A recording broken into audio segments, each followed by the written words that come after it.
નમસ્કાર મિત્રો, જય શ્રી કૃષ્ણ. સ્વાગત છે ફરી એક વખત આપનું આપણી યુટ્યુબ ચેનલ ભક્તિ કીર્તન સંગ્રહમાં.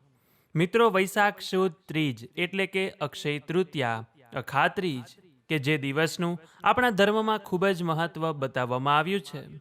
આ દિવસે વણજોયું મુહૂર્ત માનવામાં આવે છે અને આપણે સૌ લોકો જાણીએ છીએ કે આ દિવસે સોનું કે ચાંદી ખરીદવું પણ અત્યંત શુભ માનવામાં આવે છે. કહેવાય છે કે જે વ્યક્તિ આજના દિવસે સોના ચાંદીની ખરીદી કરે છે તેના ઉપર માં લક્ષ્મીજી પ્રસન્ન થાય છે અને હંમેશા તેમના ઘરમાં નિવાસ કરે છે. તથા આજના દિવસે ખરીદી કરેલું સોનું ચાંદી તેના ઘરમાં અખંડ રહે છે.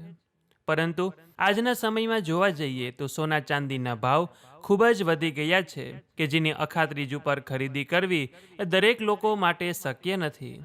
તો તે લોકોએ કઈ વસ્તુની ખરીદી કરવી જોઈએ? તો તેના વિશે આપણા શાસ્ત્રોમાં કેટલીક ચમત્કારિક અને સસ્તી વસ્તુઓ જણાવવામાં આવી છે કે જે અખાત્રીજના દિવસે આપણા ઘરે લાવવાથી માતા લક્ષ્મીજી એટલા જ પ્રસન્ન થાય છે કે જેટલા સોનું ખરીદવાથી થાય છે. તો અંત સુધી મારી સાથે જોડાયેલા રહેજો. આ 5 થી 10 મિનિટના વિડીયોમાં આપને ખૂબ જ ઉપયોગી માહિતી મળવાની છે. તો મિત્રો, અખાત્રીજ ઉપર સોના ચાંદી સિવાય 12 થી 13 વસ્તુ એવી છે કે જેની ખરીદી કરી શકાય છે કે જે લક્ષ્મીજીને પ્રિય પણ છે અને તેની ખરીદી કરીને પૂજા સ્થાનમાં રાખવાથી માતા લક્ષ્મીજીને પ્રસન્ન પણ કરી શકાય છે. તો તેમાંથી પહેલી વસ્તુ છે જવ, કે જે આપણને સુવર્ણ સમાન, સોના સમાન ફળ આપે છે. આ જવ ભગવાન વિષ્ણુ અને માતા લક્ષ્મીજીના ચરણોમાં અર્પણ કરવાથી સોનું ખરીદવા જેટલું જ પુણ્ય મળે છે અને પૂજા બાદ આ જવને લાલ કપડામાં વીંટીને તિજોરીમાં રાખવાથી આર્થિક તંગી દૂર થઈ શકે છે. બીજી વસ્તુ છે દક્ષિણાવર્તી શંખ. લક્ષ્મીજીને શંખ અત્યંત પ્રિય છે કારણ કે બંનેની ઉત્પત્તિ સમુદ્ર મંથનમાંથી થઈ હતી.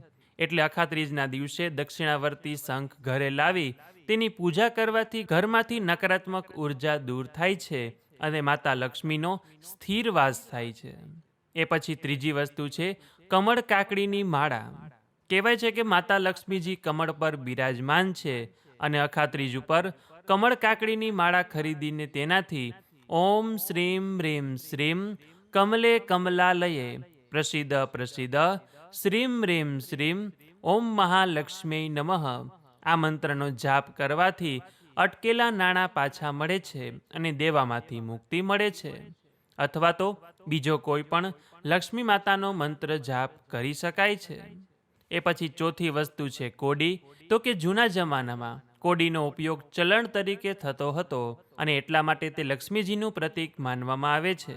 તો આજના દિવસે 11 અથવા 21 કોડીની ખરીદી કરવી જોઈએ અને તેને કેસર કે હળદરના પાણીથી ધોઈને પૂજા સ્થાનમાં રાખવાની અને પછી તેને લાલ કપડામાં બાંધીને તિજોરીમાં મૂકવાથી લક્ષ્મીજીનો આપણા ઘરમાં સ્થિર વાસ થાય છે. એ પછી પાંચમી વસ્તુ છે આખા ધાણા. તો કે ધાણાને પણ સંપત્તિનું પ્રતીક માનવામાં આવ્યું છે. અખાત્રીજ ઉપર આખા ધાણા ખરીદી કરીને માતા લક્ષ્મીજીને અર્પણ કરવાથી આપણા ઘરમાં બરકત વધે છે. એ પછી છઠ્ઠી વસ્તુ છે શ્રીયંત્ર. કહેવાય છે કે જે લોકોના ઘરમાં શ્રીયંત્રની નિયમિત પૂજા થતી હોય તેના ઘરમાં ક્યારેય વાસ્તુદોષ થતો નથી. એટલે આજના દિવસે શ્રીયંત્રની ખરીદી કરીને તેનું પૂજન કરવાથી વેપાર ધંધામાં પણ પ્રગતિ આવી શકે છે. એ પછી સાતમી વસ્તુ છે માટીનું કોઈ પણ વાસણ. આજના દિવસે જો આપણે કોઈ માટીની વસ્તુની ખરીદી કરીએ કે જેમાં આપણે માટલું લઈ શકીએ છીએ અથવા તાવડી તપેલી લઈ શકીએ છીએ અને નવા માટલામાં પાણી ભરીને આજે તેનો ઉપયોગ કરવાથી એવું કહેવાય છે કે પિતૃદોષમાંથી શાંતિ મળી શકે છે અને માનસિક શાંતિની પણ પ્રાપ્તિ થઈ શકે છે. એ પછી આઠમી વસ્તુ છે મીઠું એટલે કે નમક. કહેવાય છે કે અખાત્રીજ ઉપર મીઠાની ખરીદી કરવાથી નકારાત્મક ઉર્જા દૂર થાય છે કેમ કે મીઠું પણ એ સમુદ્ર મંથનમાંથી ઉત્પન્ન થયેલું છે અને તેને પણ લક્ષ્મીજીનું પ્રતીક માનવામાં આવે છે. નવમી વસ્તુ છે હળદરના ગાંઠિયા. હળદર પણ સૌભાગ્ય અને સમૃદ્ધિનું પ્રતીક છે. અખાત્રીજ ઉપર હળદરના આખા ગાંઠિયા ખરીદી કરીને ભગવાન વિષ્ણુને અર્પણ કરવા જોઈએ અને ત્યારબાદ તેને પીળા કપડામાં બાંધીને તિજોરીમાં રાખવાથી ગુરુગ્રહ મજબૂત થાય છે કે જેનાથી ધન ધાન્યમાં વધારો થાય છે. એ પછી 10મી વસ્તુ છે ગોમતી ચક્ર. તો ગોમતી નદીમાં મળતા આ ચક્ર એ ભગવાન શ્રી કૃષ્ણના સુદર્શન ચક્રનું પ્રતીક માનવામાં આવે છે.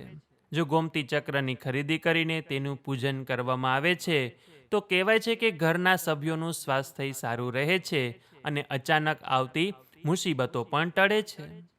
એ પછી 11મી વસ્તુ છે સાવરણી. તો કે સાવરણીને માતા લક્ષ્મીજીનું પ્રતીક માનવામાં આવે છે અને અખાત્રીજના દિવસે નવી સાવરણી ખરીદી કરવાથી ઘરમાંથી દરિદ્રતા દૂર થાય છે અને સમૃદ્ધિનો પ્રવેશ થાય છે. પરંતુ ધ્યાન એટલું રાખવાનું કે આજના દિવસે જૂની સાવરણી હોય તેને ફેંકવી નહીં, પરંતુ નવી લાવીને તેની પૂજા કરી શકાય છે. એ પછીની વસ્તુ છે શ્રીફળ. તો કે લક્ષ્મીજીને શ્રી કહેવાય અને નારિયેળને શ્રીફળ કહેવાય છે. એટલા માટે આજના દિવસે એકાક્ષી નાળિયેર અથવા સામાન્ય જળ ભરેલું નાળિયેર ખરીદી લાવવાથી ઘરમાં ક્યારેય પૈસાની અછત વર્તાતી નથી.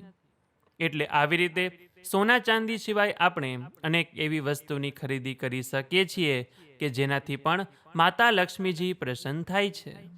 એટલે આ વાત ઉપરથી આપણને એક વાત એવી સમજાય કે શ્રદ્ધા મોટી છે, સાધન નહીં. જો તમે 5,000 કે 50,000નું સોનું ચાંદીની ખરીદી કરી શકતા નથી તો અખાત્રીજના દિવસે માત્ર 5 રૂપિયાના જવ ખરીદી કરીને સાચા ભાવથી, સાચા મનથી માતા લક્ષ્મીજીના ચરણોમાં સમર્પિત કરો છો તો પણ તેમના આશીર્વાદ મેળવી શકાય છે અને લક્ષ્મીજીને પ્રસન્ન કરી શકાય છે. એટલે અખાત્રીજના દિવસે ગમે તેટલી કિંમતી વસ્તુ ખરીદો, પણ જો મનમાં સેવા અને દયાનો ભાવ નહીં હોય તો તેનું ફળ મળતું નથી. એટલા માટે આ પવિત્ર દિવસે ખરીદી કરવાની સાથે ગરીબ અને મધ્યમ વર્ગના લોકોને દાનપુણ્યનું કાર્ય કરજો. ઉનાળાની ઋતુ છે તો લોકોને પાણી પીવડાવજો, પક્ષીઓને ચણ નાખજો અને એ જ સાચી અક્ષય ભક્તિ છે. તો મિત્રો, આશા છે કે હવે આપ સૌ લોકોને સમજાઈ ગયું હશે કે અખાત્રીજ ઉપર સોના ચાંદી સિવાય કઈ કઈ વસ્તુની ખરીદી કરી શકાય છે. તો અખાત્રીજના દિવસે આપ કઈ વસ્તુની ખરીદી કરવાના છો તે અમને કોમેન્ટ સેક્શનમાં અવશ્ય જણાવજો.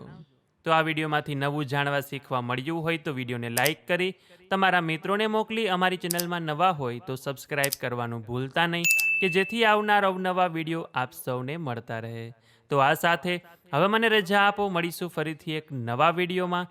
ત્યાં સુધી આપ સૌ લોકોને અમારી ચેનલના જય શ્રી કૃષ્ણ. ધન્યવાદ. મારી સાથે જોડાઈ રહેવા બદલ, મને સાંભળવા બદલ આપ સૌ લોકોનો ખૂબ ખૂબ આભાર.